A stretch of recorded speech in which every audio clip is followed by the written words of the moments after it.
एक नया टेक्निक लेके। अभी तक हमने 4 टेक्निक लिए। सबसे पहले हमने सीखा ओम कैंडल प्रैक्टिस, फिर हमने ब्रीदिंग सीखी, सर्कल ऑफ कंसंट्रेशन सीखा एंड म्यूजिक सीखा। आज एक बहुत ही पावरफुल और प्रैक्टिकल टेक्निक मैं आपके लिए लेके आया हूं, जिस पे आपको तुरंत ही काम करना शुरू करना है और आप देखेंगे कि इंस्टेंटली रिजल्ट इस टेक्निक से मिलता है। और इस टेक्निक को हमने बोला है डीक्लटर टेक्निक। दोस्तों, मैंने बताया था कि एक किलर जो एलिमेंट है जो आपके फोकस को किल करता है, that is cluttered mind and environment. तो आज हम सीखेंगे कि डीक्लटर कैसे करें अपने माइंड को। ये टेक्निक 4 स्टेप का प्रोसेस है और बहुत पावरफुल टेक्निक है। यकीन मानिए इंस्टेंटली रिजल्ट आपको मिलेगा अगर आप इस टेक्निक को फॉलो करेंगे। तो किस तरीके से ये टेक्निक काम करती है जरा देखते हैं। स्टेप नंबर 1, पहले क्या करना है आपको, list your thoughts. Step number आपका ये है, आप पेन ले लीजिए, पेपर ले आइए, नोटपैड ले लीजिए अपना, इस वीडियो को पॉज कर दीजिए और पॉज करके थॉट्स लिखना शुरू कीजिए। वो सारे थॉट्स जो आपको बॉदर करते हैं, वो सारे थॉट्स जिनको लेकर के आप कंसर्न है। मे बी आपको बिल जमा कराना है, मे बी आपको असाइनमेंट है, प्रोजेक्ट की डेट आ रही है, कहीं इंटरव्यू में देने जाना है, मे बी जॉब नहीं लग रही, बिजनेस की कोई डील पेंडिंग है, कुछ भी दिमाग में चल रहा है, बिल भरने हैं, पता नहीं नेक्स्ट पैसा कहां से आएगा, जो भी चीज आपके दिमाग में आ रही है वो सब कुछ बस लिखते जाइए, लिखते जाइए, लिखते जाइए, लिखते जाइए। एक व्हाइट पेपर और एक पेन पे अपने पूरे दिमाग को खाली कर दीजिए। तब तक लिखते रहिए जब तक कि कुछ और दिमाग में आना बंद हो जाए। हो सकता है 20, 30, 50, 100 जितनी भी थॉट्स आती हैं सब कुछ पेपर पे लिख देना है। दोस्तों, आपका जो ब्रेन है एक लिमिटेड क्वांटिटी में एक दिन में थॉट्स प्रोड्यूस कर सकता है। तो अगर आप अपने सारे थॉट्स निकाल करके जो आपको बॉदर करते हैं उन सब को निकाल करके अगर आप पेपर पे डाल देंगे तो इससे होगा क्या, इससे एग्जैक्टली ये होगा कि there will be creative space in your head. आज हम ये जानते हैं थॉट्स आर थिंग्स। थॉट्स अपने आप में चीजें ही हैं, just they are vibrating at very higher frequency. तो थॉट्स भी एक प्रकार की चीज ही है, थिंग ही है। तो जब आपने थॉट्स को दिमाग से निकाल करके बाहर पेपर पे डाल दिया, इसका मतलब आपके दिमाग में स्पेस क्रिएट हुआ नए थॉट्स के लिए, रिफ्रेशिंग थॉट्स के लिए, क्रिएटिविटी के लिए आपने स्पेस क्रिएट कर लिया।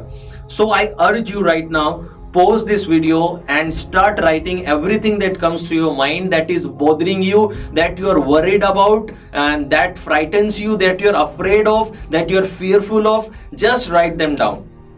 Pause this video and write it down. I hope आपने लिख लिया है। एंड अब जब आपने लिख लिया है तो अब सेकंड स्टेप पे मैं आपको ले आता हूं। सेकंड स्टेप ये है पुट क्रॉस। जहां पे भी आपको लगता है कि चीजें आप कंट्रोल नहीं कर सकते, जो भी थॉट्स है जहां पे आपको लग रहा है कि मैं ये कंट्रोल नहीं कर सकता, मेरे कंट्रोल के बाहर है, उन सब के आगे क्रॉस लगा दीजिए। फॉर एग्जाम्पल, मैं अपने 12th बोर्ड का रिजल्ट का वेट कर रहा हूं। अब इस चीज को लेके आप एंग्शियस हो, पर क्या आप इसको अभी कंट्रोल कर सकते हो? पेपर हो चुका है, सब हो चुका है, अब आप कंट्रोल नहीं कर सकते, तो आप इसके आगे अब क्रॉस लगा देंगे। आपने कोई प्रपोजल कहीं दिया था किसी कंपनी को और उसका आंसर आना बाकी है and you are anxious about it. If you think कि अब आप कुछ नहीं कर सकते, आपने प्रपोजल दे दिया, आपने प्रेजेंटेशन दे दिया, अब आपके हाथ में कुछ नहीं है, तो उसके आगे आप ऐसा क्रॉस लगा लेंगे। फटाफट से वीडियो को पॉज कीजिए और पॉज करके क्रॉस लगा दीजिए उन सभी चीजों पे जो आप कंट्रोल नहीं कर सकते, जो आपके कंट्रोल के बाहर है, उनके आगे आप क्रॉस लगा देंगे। This is the second step. दोस्तों, ये बहुत पावरफुल कॉन्सेप्ट मैं आपको बता रहा हूं और हाईली प्रोडक्टिव लोग इस कॉन्सेप्ट को, डीक्लटर के इस कॉन्सेप्ट को यूज करते हैं और अपने मेंटल फोकस को बहुत पावरफुल बनाते हैं। इवन जो मार्शल आर्ट के एथलीट्स होते हैं, जो मार्शल आर्ट करते हैं, उनका मेंटल फोकस बहुत पावरफुल होता है। Even they also use this technique. So it's very powerful to empty your mind and having an unshakable focus and unwavering focus. So this is the second step. In the second step, put cross उन सभी चीजों पे जो आप control नहीं कर सकते। Now I will come to the third. Now third step is put tick mark. Cross की जगह आपको अब क्या लिखना है? राइट मार्क टिक करना है उन सभी चीजों पे जिनको आप कंट्रोल कर सकते हैं। Suppose you are worried about paying your bill, you can control. you're worried about making your sales call. वो सेल्स कॉल आप कर सकते हैं, you're worried but आप कर सकते हैं उसको। तो जो जो चीजें आप कंट्रोल कर सकते हैं, put a tick mark. You are worried about your exam but you can prepare for exam. आप प्रिपरेशन कर सकते हैं, अगर आपके एग्जाम अभी नहीं हुआ तो इट्स इन योर कंट्रोल। तो जो जो चीजें आपके कंट्रोल में है उनके आगे टिक मार्क लगा लीजिए।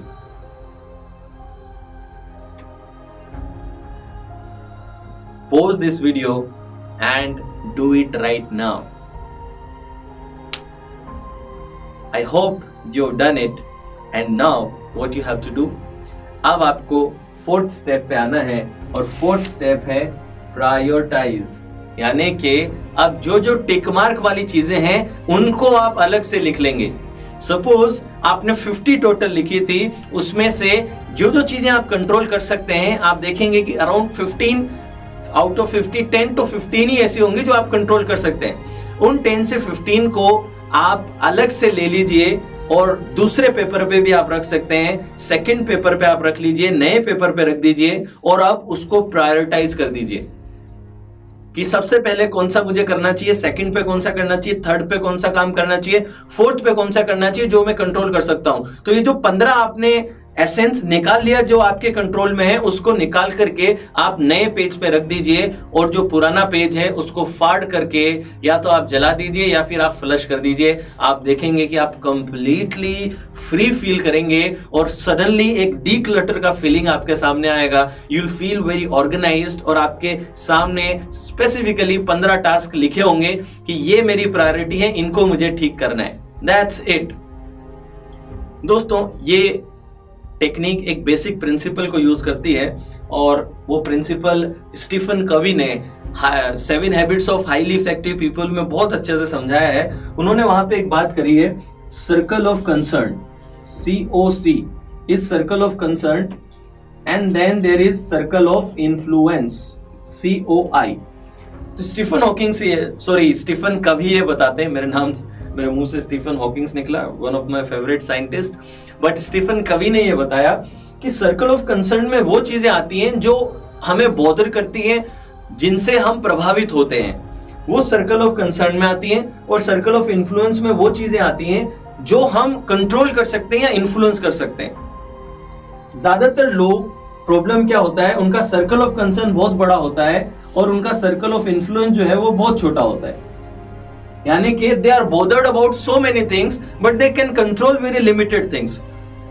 हाईली इफेक्टिव लोग, हाईली प्रोडक्टिव लोग और हाईली फोकस्ड लोग हमेशा अपने सर्कल ऑफ इन्फ्लुएंस में रहते हैं, सर्कल ऑफ कंसर्न में नहीं रहते। किसको एग्जांपल से दूंगा तो आपको समझ में आएगा। इमेजिन कीजिए कि बाहर अगर बरसात हो रही है, आपको बाहर मार्केट से कुछ सामान लेकर के आना है। अब ये बरसात जो हो रही है आपके लिए सर्कल ऑफ कंसर्न में आती है, क्यों? क्योंकि आपको बाहर जाना है और इस बरसात ने आपका काम रोक दिया है, तो आपके सर्कल ऑफ कंसर्न में है। लेकिन अब आप सोचिए, क्या ये आपके सर्कल ऑफ इन्फ्लुएंस में है?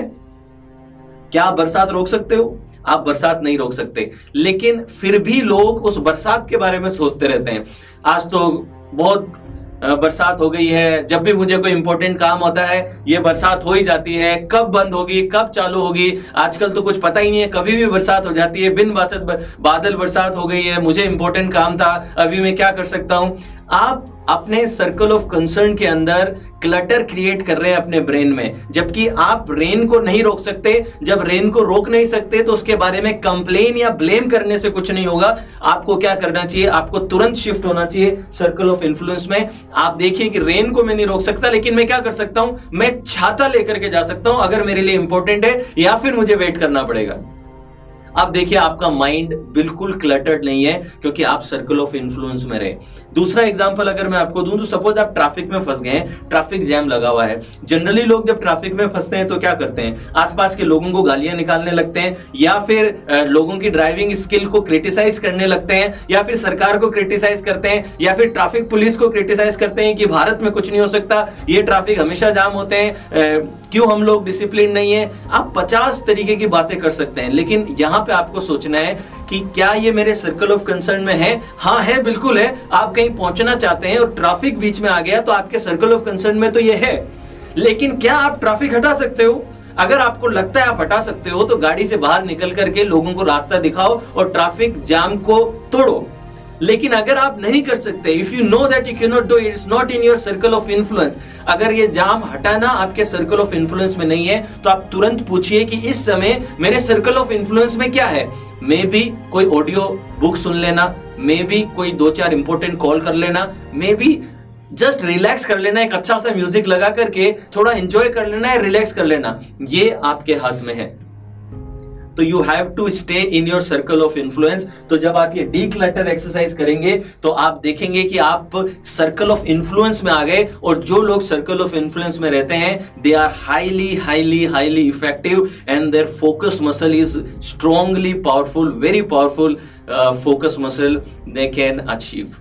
सो दोस्तों, ये पावरफुल टेक्निक मैंने आपके साथ में शेयर करी। I really like this technique, that's why I taught it in a very passionate way.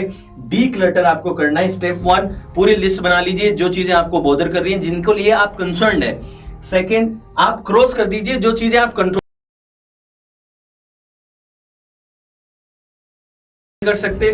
Third, आप टिक कर दीजिए जिसको आप कंट्रोल कर सकते हैं। फिर जिन पे टिक लगाया है उनको अलग पेपर पे लेके उसको प्रायोरिटाइज कर दीजिए, और जो पुराना पेपर है उसको फाड़ करके या तो जला दीजिए या फिर उसको फ्लश कर दीजिए।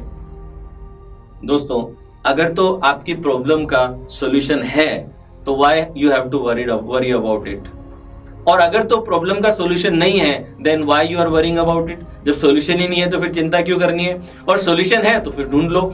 तो यही टेक्निक आपको इस्तेमाल करनी है, और ये डीक्लटर आपके मेंटल फोकस को बहुत अच्छा कर देगा, क्रिएटिव स्पेस क्रिएट करेगा, और उस क्रिएटिव स्पेस की वजह से रिफ्रेशिंग थॉट्स, रिफ्रेशिंग आइडियाज आपको आने लगेंगे, आपकी क्रिएटिविटी बूस्ट होगी और आपका फोकस बूस्ट होगा।